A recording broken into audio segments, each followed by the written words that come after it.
नमस्कार साथियों। आज हम डिस्कस करते हैं कि आखिरकार सुप्रीम कोर्ट ने होम मेकर को 30,000 रुपये मंथली अर्निंग वाला एम्प्लॉयज कैसे बताया है।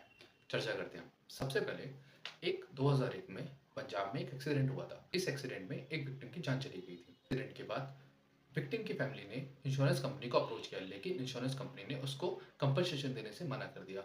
इस केस में विक्टिम की फैमिली ने मोटर एक्सीडेंट क्लेम ट्रिब्यूनल में जाकर अप्रोच की और उस अप्रोच में 2003 में ट्रिब्यूनल ने 2003 में अपना जजमेंट दिया। उस जजमेंट में लगभग 2,42,000 रुपए के आसपास कंपनसेशन अमाउंट विक्टिम को फैमिली को दी गई।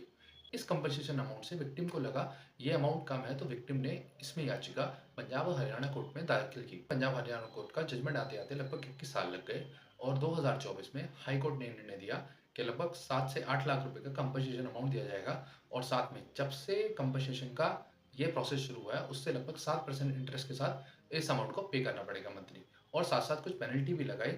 और अगर इस अमाउंट को 6 मंथ से और ज़्यादा डिले किया जाता है तो इस पर और ज़्यादा इंटरेस्ट रेट चार्ज किया जाएगा।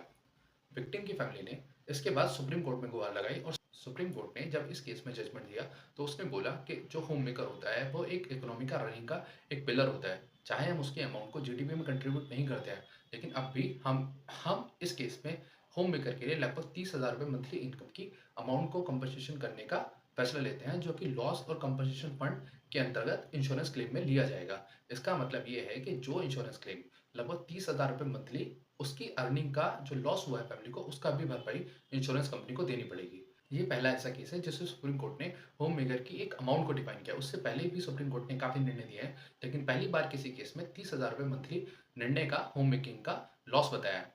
धन्यवाद।